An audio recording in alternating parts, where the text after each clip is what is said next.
How's it going, everybody? Today I'm going to be reviewing Agents of S.H.I.E.L.D. Season 3, Episode 16, Paradise Lost. Spoilers to the episode. If you've not seen it, go watch the episode and come back here. So this one was a very Malik-centric episode, and I thought I might not like it, but actually from the opening scene, I really liked it because you got to see this whole backstory of Malik. We got to see Whitehall return, which was kind of cool, and just the relationship with Malik and his brother, with Gideon and his brother. And that was really cool to see. I could kind of see where it was going, but overall I didn't care that much because it executed in such a way that it was still suspenseful, even though I kind of knew what was going to happen. But basically, in present day though, Malik and Hive, they're at his house. Hive basically invites himself over and invites the whole committee over, and they kind of just go over like we've got it. Hive is back. We finally succeeded in our plan, and his daughter's there, and it's not as weird as I thought it was. I thought him and his daughter, or if it was actually his daughter, had this weird relationship. It doesn't seem that way. It's just that she was kind of raised into this kind of cult, I guess you would say, and she's been brought up with Hive and the whole Hydra stuff, and we got to see that developed quite a bit, and I enjoyed her presence in this episode. But then we see Hive kind of try to take control, and Gideon's fearing this because his vision was basically he's going to be killed by Hive, and he kind of just accepted that fate. And it turns out that from those flashbacks with The Rock and his whole dad, I love seeing that stuff where his dad basically was cheating it, and he's been cheating being the one chosen to go to this planet.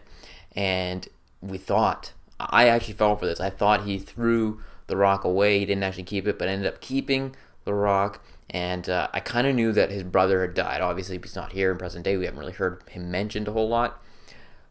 But what I really enjoyed was that that was all flipped on his head because this guy's Malik Gideon. He's a coward as well, and that was really brought up. And then you got to see, because Hive takes all their memories, the great interaction between Hive and Gideon. And I love the twist that as soon as he's like, well, Malik, I need a Malik by my side, and he kisses her and ends up killing her. As soon as he said that, though, before he even kissed her, I'm like, he's actually going to kill her instead. So I love that little plot twist on there. And Malik is now kind of a broken character, and he's got to do Hive's bidding pretty much now. So Hive has kind of taken control of the reins, and he's coming for whoever. So then we see Lincoln and Daisy. They're out on this mission, and they come across this guy, and he thinks that Lincoln and Daisy are still part of the old crew with all the Inhumans and stuff, but no, they're part of S.H.I.E.L.D. And she steps on this landmine, which is a cool scene, trying to deactivate the landmine. You've seen that in a lot of movies where someone steps on a landmine and someone will come on a rope and swing or push them off. But in this one, they kind of changed it up a little bit, and she uses her powers and destroys the landmines. It was a really cool scene. But then they basically trick this guy into giving them this Kree orb. What's in the orb? It reminded me of, it looked very similar to the one in Guardians of the Galaxy, where the Infinity Stone was in. Is there an Infinity Stone? I doubt it. I don't think they're going to have S.H.I.E.L.D. introduce the Infinity Stones, but interested to see what's exactly in there. We also get a little bit more character development into Lincoln, which I appreciate because he's not my favorite character on the show, but I really enjoyed learning a little bit about him, how he kind of was this alcoholic, and he almost got his girlfriend killed, and it was Gordon who ended up saving his life, so it added a lot to Lincoln's character in that moment. And then on the other hand, we get to see S.H.I.E.L.D. kind of go in on this infiltration mission. They catch Guerra, and there's a great fight scene between May and him. That was awesome. One of my favorite parts of the episode, action-wise, that's for sure.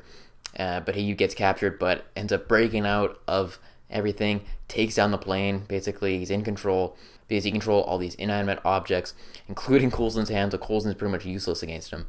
But that was really cool. He's got control of the plane. S.H.I.E.L.D's looking pretty grim right now, and everyone's getting knocked out.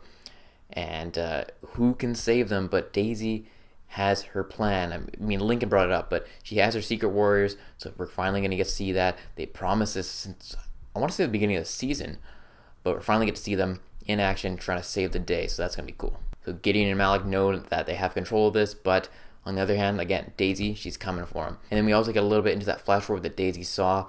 What exactly does it mean? Does it mean she is the one dying? Does it mean someone else is dying? Who is in that little space capsule thing? Who's in there? Why are they going to space is another thing. I don't quite know.